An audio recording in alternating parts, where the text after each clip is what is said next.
40-40-42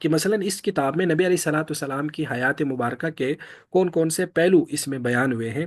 تو بڑا سمپل سا انداز ہے، لیکن ہے بڑا علمی، یعنی بڑا اتھینٹک کام ہے، کیونکہ ڈاکٹر صاحب کا نام جو ہے نا وہ سیرت کے حوالے سے بہت ہی کمال کا کام ہے. یعنی اگر آپ ڈاکٹر صاحب کے جو ایک ان کے کام کو اگر آپ دیکھیں نا، بعض ایسے عجیب و غریب موضوعات پہ انہوں نے لکھا ہے جس پہ عام طور پر ہمارے ہاں مواد ملتا ہی نہیں. بہت ہی یونیک موضوعات ہے. مثلا انہوں نے نبی علیہ الصلوۃ والسلام کے معاش پہ لکھا ہے، معاش نبوی، کہ نبی پاک صلی اللہ علیہ وسلم کا ذریعہ معاش کیا تھا. اب آپ صلی اللہ علیہ وسلم جو ہے نا، ظاہر ہے آپ شادی شدہ تھے، آپ کی فیملی تھی، خود آپ کو بھی تو کھانے پینے کی ضرورت تھی کہ آپ لوگوں کے زکوٰۃ یا لوگوں کے اس پہ تحائف پہ آپ گزارا کرتے تھے، یا آپ کا اپنا بھی کوئی ذریعہ معاش تھا. تو آپ صلی اللہ علیہ وسلم کا معاش کے کون کون سے ذرائع تھے اس پہ انہوں نے لکھا ہے، اور بڑی زبردست کتاب لکھی ہے، پاکستان سے چھپی ہے. اس کے علاوہ سینکڑوں موضوعات پہ بلا مبالغہ انہوں نے لکھا ہے. تو یہ کتاب آپ ضرور اس کو پڑھیں، اس کا جو پیش لفظ ہے اس کو دیکھیں.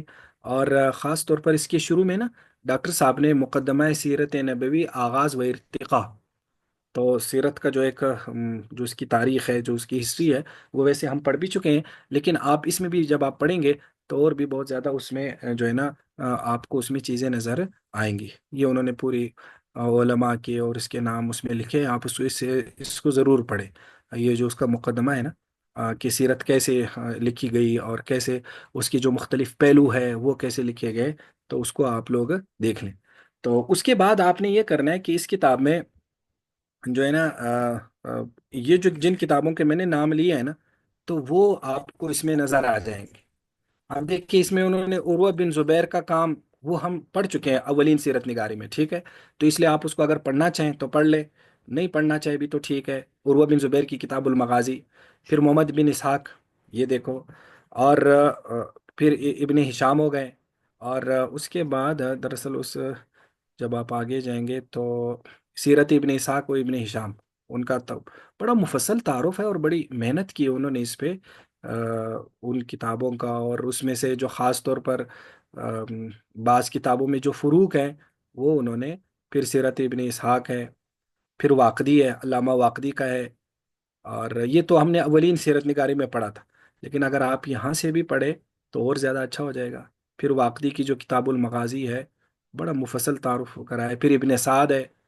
اور اسی طرح جو ہے نا ابن سعد کی سیرت النبویہ، وہی جو طبقات ابن سعد میں ہم نے پڑھی تھی. یہ تاریخ خلیفہ بن خیاط، وہی والی جو میں نے آپ کو کہا تھا کہ تاریخ کی کتابوں میں بھی سیرت آتی ہے. تو اس کے بعد جو ہے نا یہ ابن حبیب بغدادی، ان کی بھی دراصل ایک کتاب ہے سیرت تاریخ کی المحبر. تو انہوں نے اس میں جو سیرت ہے اس کو انہوں نے اس میں اس کو دکھایا ہے. پھر ابن قتیبہ دنوری ہے، تو ان کی بھی کتاب ہے تاریخ کی. تو یہ جو ہماری اصل میں جو ہے نا پھر بلازری ہے، انہوں نے بھی تاریخ پہ کتاب لکھی ہے، انصاب الاشراف. تو اس میں کیسے جو ہے نا تاریخ ہے. امام ترمیزی کا اس میں بھی ذکر ہے، جو آپ نے پوچھا تھا شمائل کا، تو اس میں بھی آپ دیکھ لیں شمائل المحمدیہ. اس کے بعد امام تبری ہے، وہی تبری کا جو تاریخ تبری ہے، جو تبری کی جو سیرت نگاری ہے وہ اس میں آپ کو مل جائے گی. پھر علامہ یعقوبی ہے، یعقوبی بھی ایک سیرت نگاہ تاریخ ہے. تو ان کی جو تاریخ ہے وہ اس میں ذکر ہے. پھر ابو زید، یہ بھی ایک اس کی کتاب ہے تاریخ کی. جو اصل جو جوامع السیرہ ہے، میں اس کو آپ کو دکھا دوں کہ یہ ذرا آگے سے شروع ہوتا ہے. علامہ مسعودی ہے، مسعودی تاریخ مسعودی بڑی مشہور ہے. وہ بھی چونکہ سیرت اس میں ذکر کرتے ہیں تو اس لیے التنبیہ والاشراف. ابن حبان البستی، انہوں نے بھی تاریخ پہ کتاب لکھی ہے، خاص طور پر رجال پہ. تو انہوں نے اس میں اس کے شروع میں جو سیرت ہے اس کا تعارف کرایا ہے. یہ آ گیا امام ابن حزم یہاں سے. یہ تھوڑا سا اگر آپ پیج یاد کر لو، 471 نمبر پیج ہے. تو اس کی شروع میں تھوڑی سی وہ شاید اسکیننگ میں مسئلہ ہے، تو اس کی شروع میں فہرست تھوڑی سی نامکمل سی ہے. تو یہ امام ابن حزم رحم اللہ کا دیکھو تعارف ہے کہ امام ابن حزم کہاں کے ہیں، کیسے ہیں. اور اس کے بعد جو ہے نا پھر آگے وہ عنوان مانتے ہیں امام ابن حزم کی جوامع السیرہ. تو یہ دیکھو اس میں وہ بتاتے ہیں امام ابن حزم کی کتاب سیرت جوامع السیرہ مختصرات یعنی مختصر سیرتی کتب میں خاص مقام کی مالک اور اہم خصوصیات کی حامل ہے۔ دار المعارف مصر سے ڈاکٹر احسان عباس اور ڈاکٹر ناصر الدین الاسد نے علامہ احمد محمد شاکر کے مراجعہ و نظر ثانی کے بعد اسے 5 دوسرے رسائل ابن اعظم کے ساتھ شائع کیا ہے۔ جس طرح کہاں سے شائع ہوئی وہی بھی کرتے ہیں۔ پھر دیکھو آگے وہ نا اس کا بھی کہتے ہیں کہ متن کتاب بسملہ اور دودھ سے شروع ہوتا ہے، اور مختصر یک صفی پیش لفظ میں امام ابن حزم کی کتاب سیرت کے بعض روات اور ناقلین کا ذکر ہے، یعنی وہی جو اس کتاب کے محققین نے اس میں کہا۔ پھر اگلے پیراگراف میں آپ دیکھیں کہ سیرت نبوی کا اولین باب امام ابن حزم نے نسب نبوی سے شروع کیا ہے، نبی علیہ السلام کا جو نسب ہے، اور عدنان تک کے نسب کو بلا شک و شبہ صحیح قرار دے کر ان کو بلا شبہ اولاد اسماعیلی و ابراہیمی میں بتایا۔ بعد کا نسب بیان نہیں کیا، بلکہ قریش کے مختلف خاندانوں کے نسب کو نسب نبی کے ساتھ کسی نہ کسی پیڑھی میں جمع ہونے کا ذکر کیا، کہ مثلا وہ جو جو قبیلے کی شاخ ہے وہ وہاں ملتی ہے نبی علیہ السلام کے ساتھ فلاں اس طرح سے۔ پھر وہ دوسرے باب کا بتاتے ہیں کہ دوسرے باب میں یا مبحث آپ کی ولادت، بعثت اور عمر و وفات پر قائم کر کے پوری حیات نبوی کو مختصر ترین الفاظ میں بیان کیا۔ پھر ان کا کمال یہ ہے یاسین مظہر صدیقی صاحب کا، کہ اگر کسی کتاب میں کوئی ایسا واقعہ آ رہا ہے جو دوسری کتابوں میں نہیں ہے، ایک یہ اس کا یعنی تفرد ہے، تفرد کا مطلب ہوتا ہے کہ صرف انہی نے ذکر کیا، تو یہ بھی مثلا اس میں آپ دیکھیں، اس میں ان کے بعض تفردات بھی ہے، جیسے والد ماجد کی وفات کے وقت آپ کی عمر 3 سال کے قریب اور والدہ کی وفات کے وقت 7 سال کے قریب بتائی جاتی ہے۔ بات سمجھ میں آ گئی؟ یعنی ہم تو یہ پڑھتے آ رہے ہیں سیرت میں کہ جو ہے نا یعنی آپ صلی اللہ علیہ وسلم کی پیدائش سے پہلے ہی آپ کے والد فوت ہو گئے تھے، ٹھیک ہے، لیکن وہ کیا بتاتے ہیں کہ نہیں،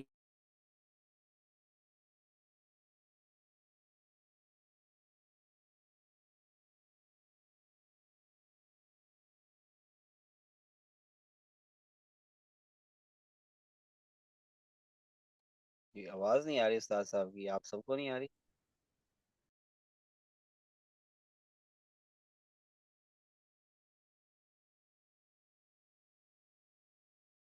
جی مجھے بھی نہیں آ رہی۔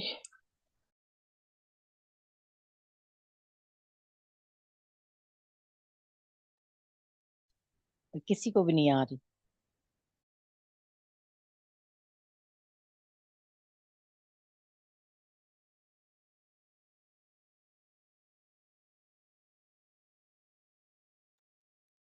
السلام علیکم، کیا حال ہے دیشا؟ ٹھیک ہیں آپ؟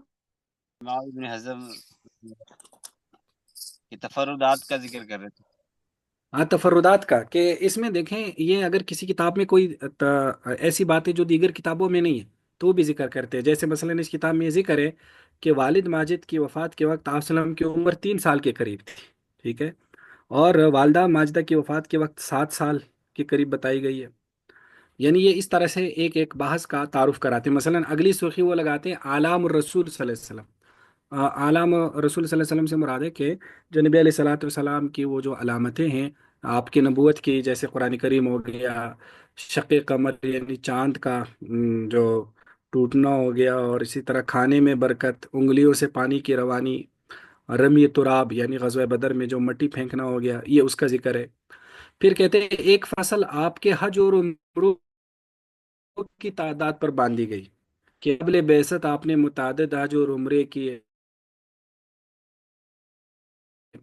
لیکن بعد بعثت صرف ایک حج اور 3 عمرے آپ نے کیے، تو اس کی بنائی گئی صفت و اسماء حسن، نبی علیہ السلام کا حلیہ مبارک اور آپ کے اسماء گرامی، آپ کے کون کون سے نام ہیں، تو وہ گویا کہ اس میں اس کا ذکر ہے، تو اس طرح اس میں ذکر کرتے ہیں۔ پھر مثلا ایک عنوان قائم کرتے ہیں نساء صلی اللہ علیہ وسلم، آپ وسلم کی جو ازواج مطہرات ہے، جس میں ہر ایک کا نسب، شادی، تاریخ، وفات یہ کب ہوئی، تو یہ پورا اس کا اس میں ذکر ہے۔ اسی طرح اخلاق صلی اللہ علیہ وسلم، آپ صلی اللہ علیہ وسلم کے جو اخلاق ہے، جیسے سخاوت ہو گئی، خدمت ہو گئی، حیا ہو گیا، آداب تام، تواضع، یہ اور جمل من تاریخ میں آپ صلی اللہ علیہ وسلم کی نبوت اور اولین مسلمانوں کی طویل فہرست، دعوت کا اعلان، قریش کی مخالفت، یہ والے جو مباحث ہیں یہ اس میں ذکر ہے۔ اور الاسراء ایک سطر میں اور المعراج شریف ایک صفحے میں بیان کیا ہے۔ پھر اسی کے بعد کہتے ہیں کچھ غزوات کا ذکر ہے، یہ آگے پورے انہوں نے غزوات کا ذکر کیا کہ اس غزوے کا ذکر کیا گیا ہے۔ اور اگلا مبحث حجۃ الوداع کا ہے